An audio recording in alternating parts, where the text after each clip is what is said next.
Сәлем достар, бұл Көркем ТВ арнасы. Сендермен мен отырған Айкөркем, және де бүгін мен анама көмектесетін боламын. Бұл кеште мен ініме сабақ үйретіп отыр едім.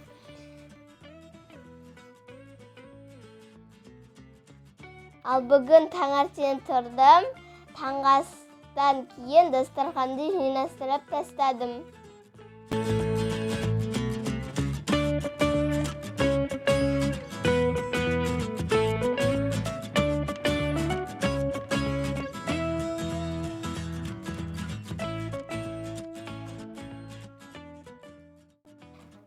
Одан кейін інімді мектептен алып келіп, әрі қарай жинастыруды жалғастырдым.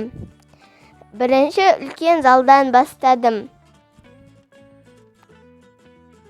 Сосын ағамның бөлмесіне келсем, көрпешелердің бәрі шашылып жатыр екен. Оны да тез-тез жинап тастадым. Көрпешені жинап болып қоя алмай, анам қойып берді. Сосын жаппаларды дұрыстап, терезелерді дұрыстап кеттім.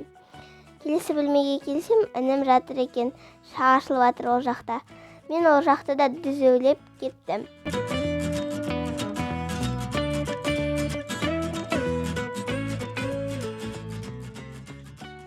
Бір бөлмеге кірсем, анамның шашылып жатыр екен. Сөйтіп, оны да жинап тастадым. Потом тастап едім, қайтадан алдым да бүктей жинап қойдым. Сөйтіп жууға апарып тастадым ол киімдерді де.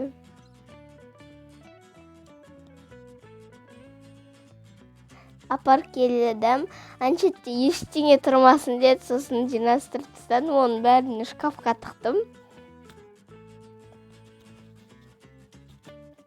Тастап қойып атсам, бір кезде ана шалбарды жина деді.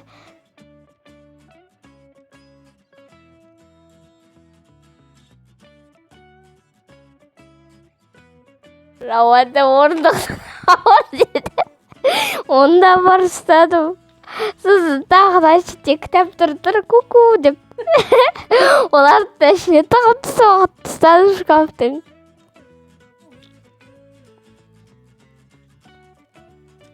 Сөйтіп, принтерларды қос деді, қостым бір-біріне.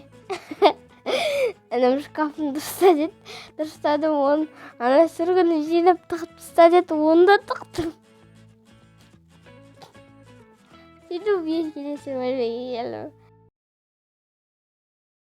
Келе жатсам, прихожкада бар ғой, ойыншықтар деген прям шашылып жатыр ғой. Інім екеуміз кеште ойнағанбыз, әлі жатыр ғой. Ешкім жинамайды ойыншықтарға. Ешкім де қарап атқан жоқ. Сөйтіп, фук-фук деп жинап тастадым.